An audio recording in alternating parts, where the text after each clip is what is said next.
Hello everyone, welcome to our Lunch Bites webinar series. We're going to pause just a moment while everyone's computers come online.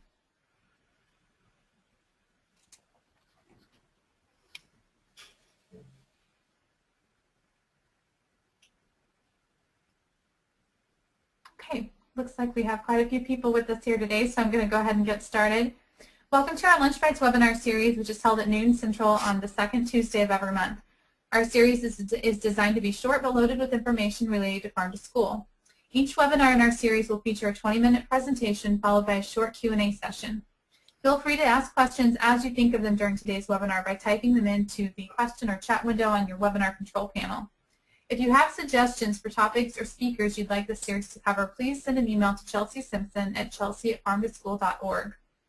Today's webinar will be talking about Built to Last, Sustainable Farm to School Programs. As I said, my name is Chelsea Simpson and I'm with the National Farm to School Network. I also have on the line with me today Diane Chapita. She's an operations manager for the Fifth Season Cooperative in Westby, Wisconsin. Diane has 32 years of experience in food service, most recently working as the co-nutrition director for Chilton and Hilbert Public Schools in the Manitowoc area of Wisconsin. Concerned for her students' health, she worked to replace commodity processed foods on the lunch tray with full local foods. I also have on the line with me today Courtney Pinard, who is the operations manager for Fifth Season Cooperative in Westby.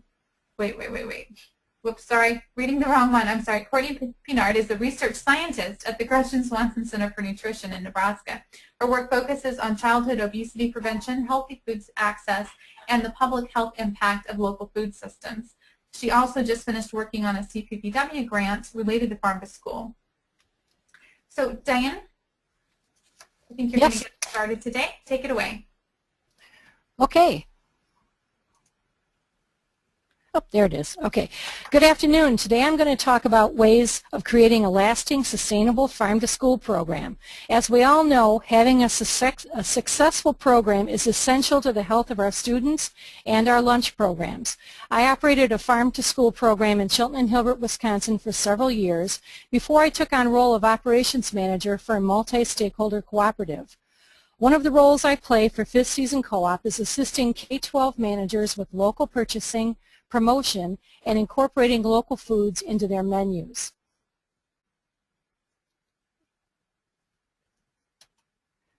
Oh, there it is. Okay, sorry. Okay, on the next slide, we demonstrate solutions to one of the major concerns of school food service managers.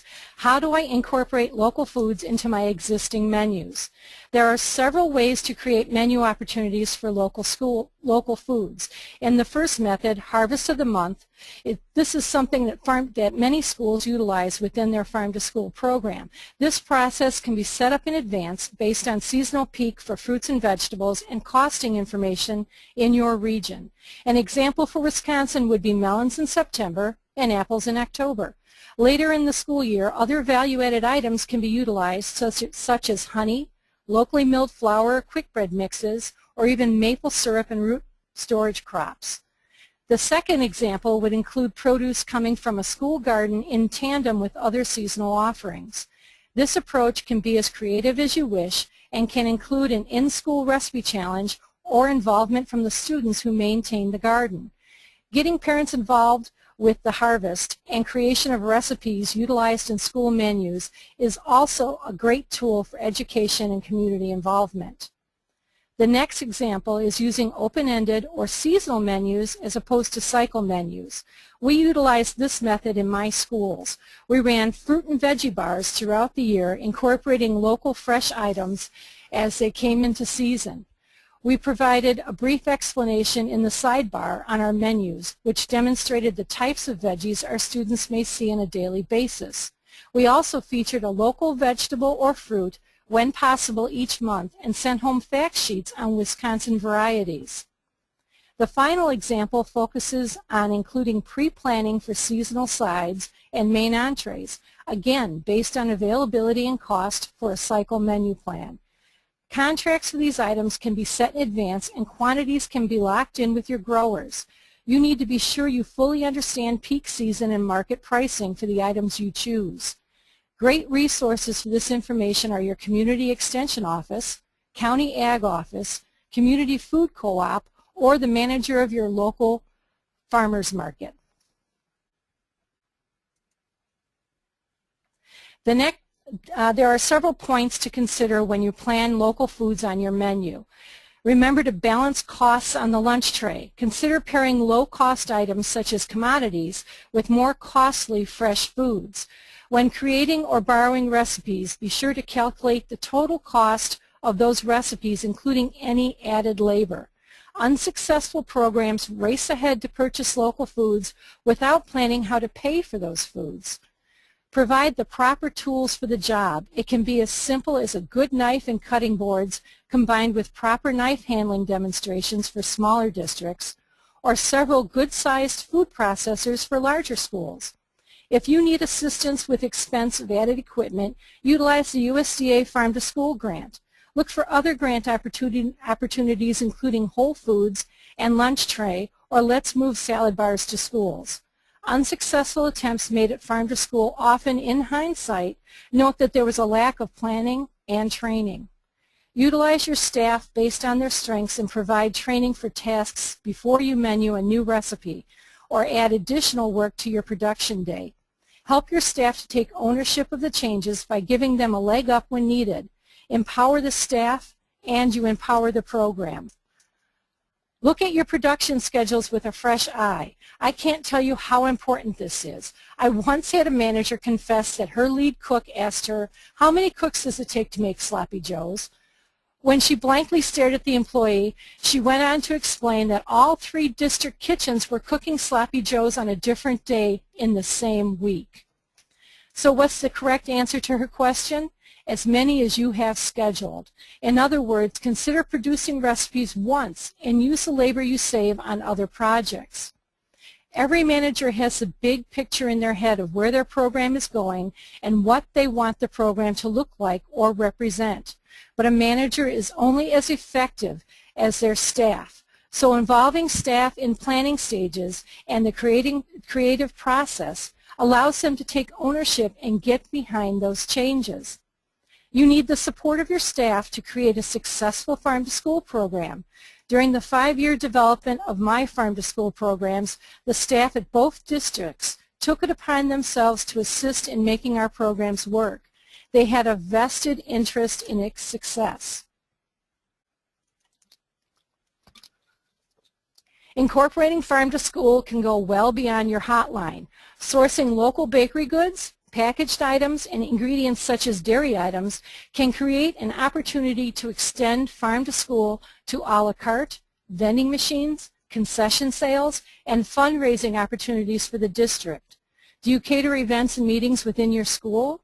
Promote local foods on your catering menus and watch those sales rise. When you offer local selections to the staff and the students, be sure to include backstories on the processor or the farms. Encourage your customers to support their community and their neighbors. Look for season extenders in your region. Hoop houses, greenhouses, and aquaponic or hydroponic systems are just some of the methods producers are utilizing to extend their seasons. If you are in northern climate, searching out growers utilizing these methods can mean more produce availability for your program. In other words, you can menu more produce throughout the year without that long drawn-out winter season.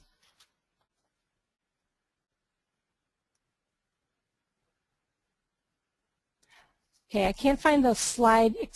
Courtney, Chelsea, can you extend? There you go. Thank you. Okay, promoting your farm to school is paramount to your success. Building relationships with your farms and producers can provide opportunities to show the positive changes you're making. Producer relationships can also lend opportunities for nutrition education in the classroom and in the cafeteria. Demonstrate your farm to school program on your monthly menus as seen on this slide, on your service lines, and in school newsletters. Connect to local newspapers, television stations, and community calendars. If you get the word out, you can pull in much needed support from parents, staff, and the community. Promotions look good on you and on your program. Because of our far-reaching promotional techniques, my staff in Chilton had to deal with cameras, verbal interviews, and a never-ending list of visiting schools on a regular basis. In the end, the entire staff became the stars of our program. It was a positive experience for all of them. The more they became the focus of the driving force for the program, the more they strived to keep making it happen on a daily basis. Again, they were the reason for our successful farm-to-school programs. The staff made it happen. The last year I worked in Chilton, a group called Prevention Speaks came to our district to film a 4-part series on our farm-to-school program. That filming project took 3 whole days to complete, and it pretty much exhausted everyone, the staff, the administrators, everyone. But when it was all said and done, we were proud of what we had accomplished over the 5 years of building out the programs. It speaks volumes to hear your staff say, what we do is important, and our success really does make a difference. And that was a direct quote from one of my cooks. Over time, we watched our students learn and develop a taste for fresh fruits and vegetables and leaner meats and poultry. We saw changes in the students as they moved from elementary to middle school and then into high school. And that is the final proof of the successful farm-to-school program. It's just as important as a balanced budget, community connectivity, and healthy food on the lunch tray. Remember, careful planning and creativity will help you to sprout a sustainable, lasting farm-to-school program. Thank you. Courtney, go ahead and take it away. All right. Well, thanks. Hello, everyone, and thanks again for listening in today. I'll just try and advance the slide here. Here we go. So before I get started, I'll note that Diane's portion really focused on ways those working directly with food service and how you can promote a sustainable farm-to-school program. But I'll cover more of how those working behind the scenes, whether it be in academia, public health, or nonprofits, and how you can provide support for building a sustainable farm-to-school program. So our role at the Gretchen Swanson Center for Nutrition is to serve as a nonprofit nutrition research center, and our combined areas of interest being childhood obesity prevention, food insecurity, local food systems made farm-to-school a really good fit. Our farm-to-school project was funded under the Communities Putting Prevention to Work umbrella in Douglas County, which was a community-wide grant that recently ended. The overarching goal was to establish farm-to-school as a viable and desirable way for schools to incorporate healthy foods into meal programs by supporting the local farmers, distributors, and food service directors. Early on, the mission of the grant was further specified to focus on policies that would support local procurement. And I've bolded policies because this can mean different things depending on your community. This can range from informal memos in operating procedures to more formal amendments that can be passed through the school board. So regardless of the interpretation of policy, whether it be big P or little p, this is one way that you can promote sustainability in your programs. Other avenues that we took to promote sustainability in farm-to-school was to start by conducting a needs assessment with key stakeholders. And this allowed us to identify the gaps and where we could potentially fill those gaps. And depending on your role, especially as a support person for farm-to-school, you can help fill those gaps. So from the needs we identified, we were able to develop toolkits that provide information and resources for key stakeholders. And there is also a more all-encompassing resource chart, both of which I'll discuss in more detail today. So the goal of the toolkits is to serve as a one-stop shop for both those that are just getting started as well as those that may be further advanced in their farm-to-school program. And we hope that the toolkits facilitate the implementation of farm-to-school by targeting these specific stakeholders. We did tailor the toolkits for Nebraska, but there are many pieces that applied nationwide. And a key point to note is that we didn't want to reinvent the wheel. So we started by compiling existing resources, and some of which were adapted into our toolkit, and all of which are listed in the resource chart, which I'll describe later. So this is one of the first pages that you come to when looking at the toolkits, and you can see that there are different sets of information and resources available depending on the role that people play in farm to school. This includes food service professionals, distributors, and producers. To save time, I'll just highlight some of the main resources that we developed for the toolkit. This includes a seasonality chart which outlines when different products are available in Nebraska and when their peak season is. We also defined local as 250-mile radius around Omaha, Nebraska, just given the climate in the Midwest, and also to give people a little bit of perspective of how wide-reaching local can really be. And the resource guide, which I will discuss, and marketing materials that schools could tailor to their school, their location. So the resource guide is a listing of all the other toolkits and resources that we found available on the web. And I don't expect you to read this, but I'll just highlight a few key points on here. So they are organized alphabetically, and they have links along the left with the location of where the resource was designed for. We found that location was important to consider when we were looking for potential resources to adapt for Nebraska. So other cold climate areas were things that we really looked to. So also listed is the intended audience. So for food service, the school, distributor, producer, or community member. And then along the top, the topics that are covered in each of the resources. And some of the main topics that came out were case studies and success stories, startup procedures, and seasonality calendars.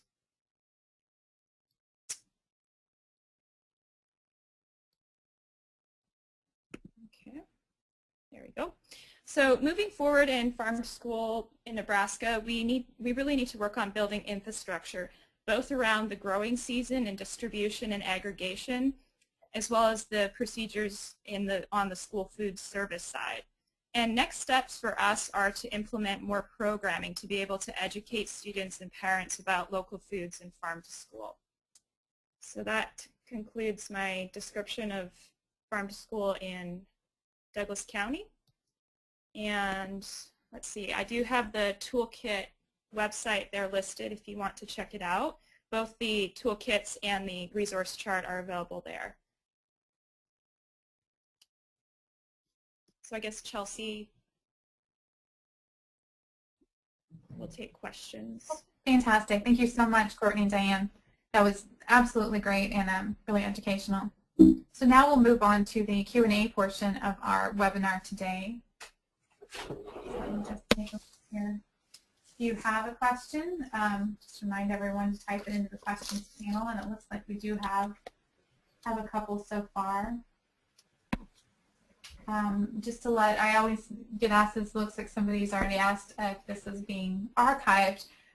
Yes, these webinar slides will be archived and loaded to the webinar page of our website. We're also recording today, so hopefully we will be able to post that shortly as well. And if you want to share this with somebody or you missed part of today's webinar, you should be able to watch it on our website. Another question here, someone wants to know what funding sources or grants are available for Wisconsin technical colleges. It's a pretty specific question. Do you have an answer for that, Diane? For technical colleges, no, not off the top of my head. The best thing to do is to Google grants for farm to school and then narrow the field to what's available. I don't think that the grants for Whole Foods limited to K-12. I could be wrong, but you'd have to go online and verify that. Thanks. And by the way, I'll note too, if you have a question that we aren't able to answer fully on the webinar, or if you think of something later, you can send me a question at chelsea@farmtoschool.org, which is there on your screen. Even if the question isn't for me, I'll try to direct you back to either Courtney or Diane or someone else in our network who can answer that for you. Our next question is, someone wants to know if it is more difficult to bring meat into farm to school programs in terms of expense and operation concerns, which again is a little bit different from what we've talking about today, but do you have any experience with that, Diane or Courtney? Well, this is Diane. From the school district's point of view for Chilton and Hilbert, we sourced local grass-fed beef and we sourced local pork. The only requirement that we had to follow was to make sure that we had a USDA inspected facility or processor, and we were lucky enough to have one in our region. It was about 45 minutes from the school, so our farms that we actually ran our RFPs out to brought their animals for live slaughter to this one facility that had a USDA stamp. It is more expensive. It was something that we had to work in our catering service that we developed. As we developed bringing in local foods, our catering grew and grew and grew, and that's what actually paid for the local beef and the local pork on the menus. So you can do it. You can handle raw product. You just have to follow your HACCP regs, and you have to have HACCP regs in place for raw meats in the kitchen, and we did that with the help of our state inspector. He was very helpful at that point and helped us develop that aspect of the plan. And then again, we sourced with a USDA stamp when processing, and we made sure that we had the funds, created the funds to pay for it. And I'll just add real quickly, sorry, Ms. Courtney. So we saw a similar thing in Nebraska, but I'll just add that in a cooler climate, meat is a really good way to implement farm to school, given that you can serve it year round. That's a great point. That's a great point. And I'll add to, I know that this is a question that we get quite a bit at the National Network. In fact, we're planning a short course about this at our upcoming conference. If you'd like some information about our National Farm to School, our National Farm to Cafeteria Conference in Burlington, Vermont in August, you can send me an email. We actually have talked about doing a webinar about this topic. We did one before, but unfortunately the video didn't archive correctly. So it's meat and farm to school is a big issue. I'll say broadly that one of the things that I've learned is that it really depends on building those partnerships in your community. But farm to school, meat and farm to school is happening in different ways in a lot of different communities. In fact, in Alaska in some places, and the lower 48 people are doing fish to school just because that's what works for them.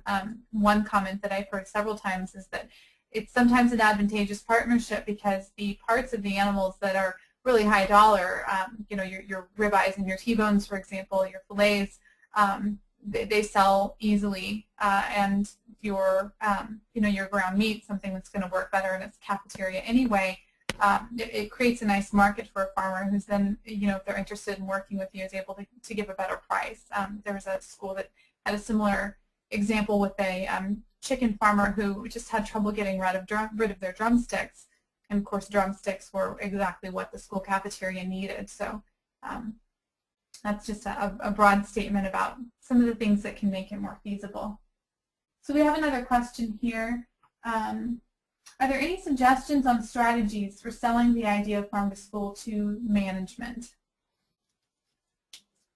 I assume they mean school management, probably, school boards.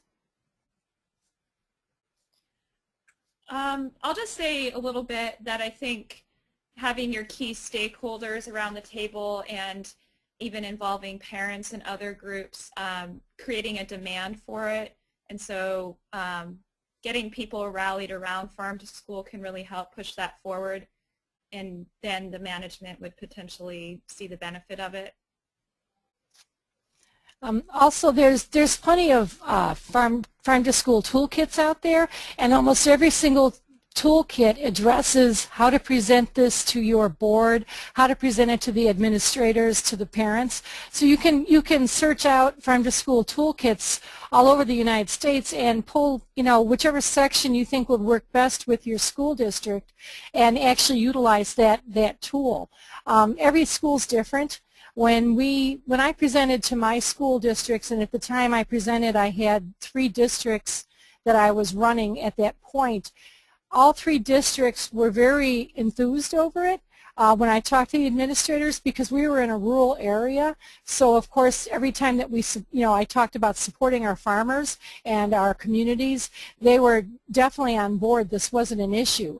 But if you're in an urban area, or if you're not sure how to approach your board or your administrators, look for those toolkits and online and see if you can't find good examples that will apply to your school. That's great advice. And Courtney, do you know if the resources that you've helped develop point towards those? I assume they probably do. I'm not sure. I'd have to double check all the topics across the top there, but it might be one of the sections that we highlighted. Another question, what about engaging parents as you work to create a sustainable program? Can you comment on the importance of that and maybe some of the things that you can do to really start that process? Sorry. Oh, that's okay. Go ahead, Courtney. Okay, I'll just say something real quick. Ways that that have been implemented in Omaha are newsletters home and calendars that highlight all the local food items, and so parents see that. And for instance, we had the Little Red Barn Burgers at Westside School District, and parents would end up seeking out that producer to purchase directly from them. So that's just one way to implement messages home, is through the calendar. Some of the ways we used to get the parents involved and keep them in the loop, so to speak, we tied in field trips with our producers. So we started working with one orchard that was in the area, and what I discovered was the K through 2 classes that were going to the orchard on those fall field trips were utilizing a different orchard that was further away. So we developed a flyer for the orchard that we were working with. We circulated it to all the school districts, to all the K through 2 teachers, and what resulted was the students started taking field trips to our producer's orchard. When they did that, the parents learned about the orchard, and at the same time we had a tie-in to the cafeteria and to the farm to school program. When they sent home their permission slips for the orchard trip, we made sure we included a paragraph about farm to school and the orchard as being one of our suppliers. Other ways we did it were through letters home to the parents. We did it on the monthly calendars. We actually advertised it in pretty much every aspect we could find. Anything going home to the parents or anything on our website, we made sure we pulled in farm to school and our producers. So our parents pretty much were very well informed when it came to farm to school. We made sure that they were exposed to it as often as possible. So I have another good question here. When you're planning for your farm to school program and you're sort of mapping out your goals over a couple years, what kind of time frame are you looking at, and how long might it take to create a program that you can really consider sustainable? Are you working on a 3-year goal or 5-year plan? Can either of you speak to that? Well, I think it's important just to start small. So maybe highlighting what products you currently are procuring from various distribution mechanisms, and then seeing which of those products overlap with locally grown products. So then you can pick 1 or 2 and start implementing them into your menus. And so it might not be like a time frame where you'd have 100% local in a certain number of years, but just to remember that even starting with 1 or 2 items is a good thing to do. What we did, we started small, just like Courtney suggested. We started with apples, and that was the first item we brought in that was local. After that, then we started working on other vegetables. Each year we took off a chunk. So we would sit together and have a meeting. I would have a meeting with my cooking staff and with the administrators, and we would talk about where to go to next. So we actually developed a plan each year of what aspect we were going to address and tie farm to school into it. So the first year it was about fresh fruits and vegetables.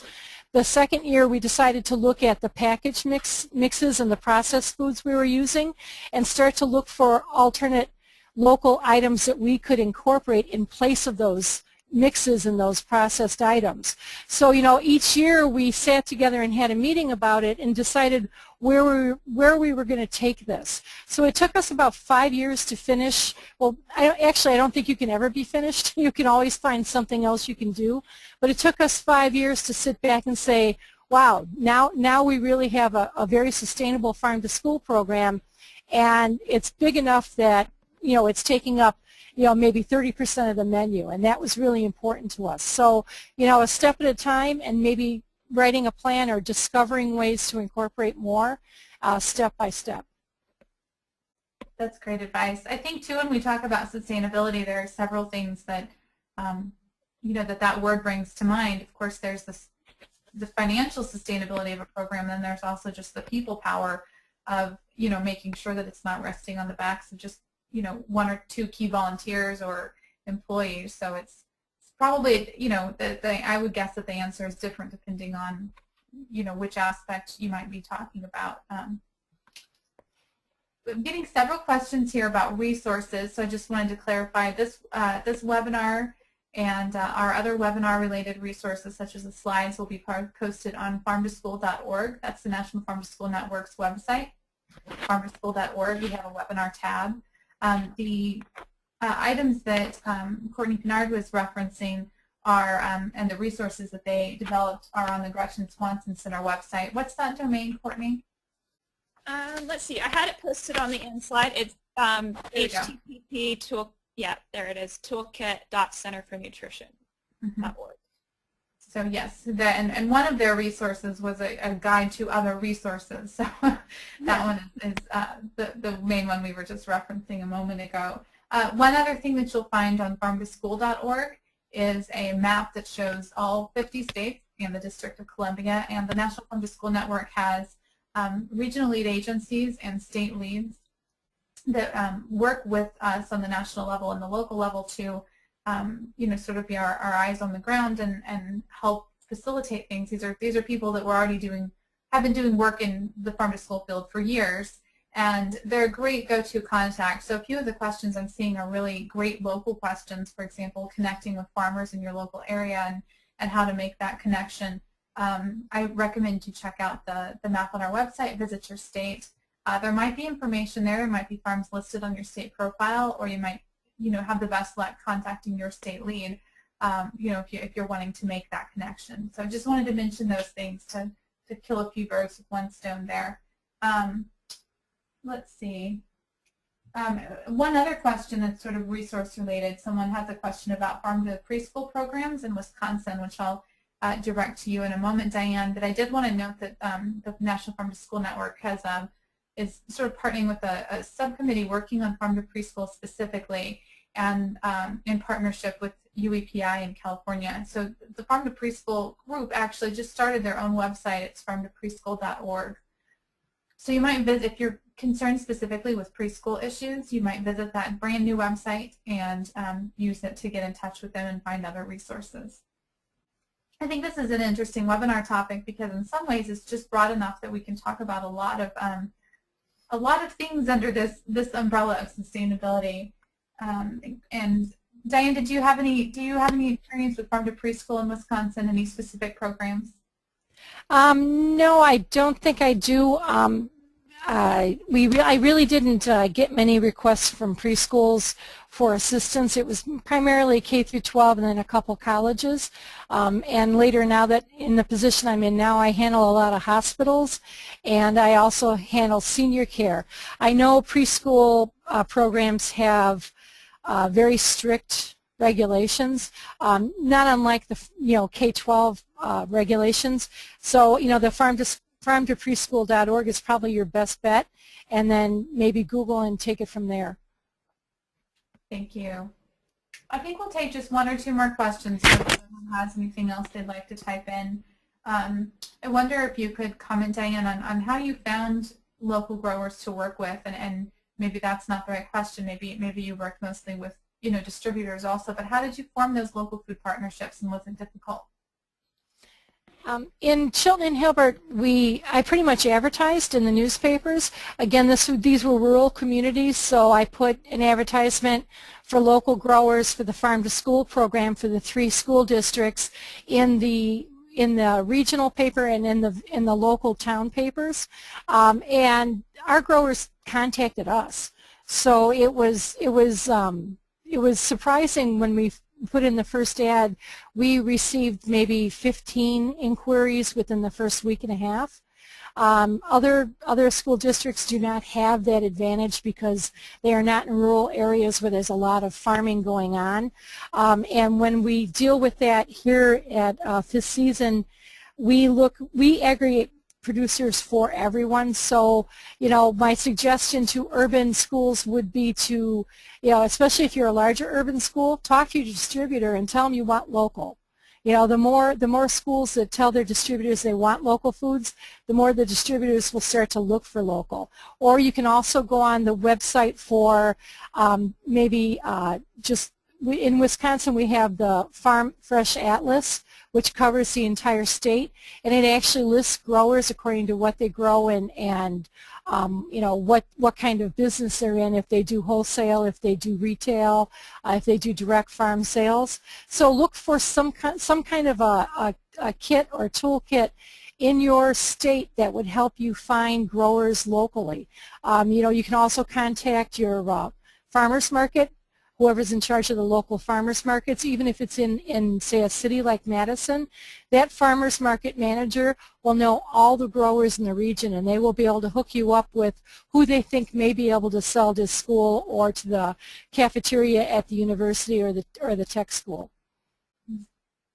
Those are great ideas, and I think every community has probably a slightly different list of effective resources. For example, our last webinar was about Food Hub, which operates in the Pacific Northwest. If you might Google Food Hub, they have some great resources for connecting growers with buyers. I know that Market Maker is another tool that's spreading across different states in the Midwest, so you might Google Market Maker. And again, like I mentioned earlier, that your state lead, which you can find on farmtoschool.org. One last question here today regarding farm to school policy, because obviously, following the right rules and getting the right people on board is a big part of sustainability.